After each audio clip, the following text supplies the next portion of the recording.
In a forgotten mountain village, where mist hung low over broken rooftops and every sunrise felt like a struggle, lived a young man named Elior. He was 23, strong in body but tired in spirit. Once he had dreams, big ones, of becoming an inventor who would bring life back to the dying village. But after his last creation exploded, destroying the town's only water wheel, the people he wanted to help turned their backs on him. Everywhere he went, whispers followed, "There goes the fool who failed us." Elior stopped looking at the sunrise. He stopped believing there was another chance. One evening, sitting beside the ruined water stream, Elior met Mira, a wandering painter who had come from the valley. Her hands were stained with color, her eyes bright with hope. She looked at the broken wheel and said softly, "You built this with your heart. That's why it still matters." Elior frowned. "It matters only because I failed everyone who believed in me." Mira smiled. "You didn't fail. You just stopped before the miracle happened."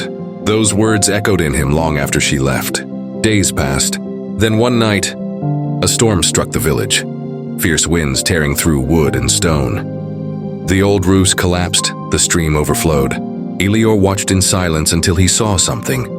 The remnants of his broken wheel turning again, pushed by the rushing water. Something inside him sparked back to life. The next morning, despite the villagers' doubts, Elior began rebuilding, this time quietly with purpose. He worked under the rain, under the scorching sun. His hands bled, his heart ached, but he didn't stop. A boy named Thomas, who once mocked him, started helping too. Others followed.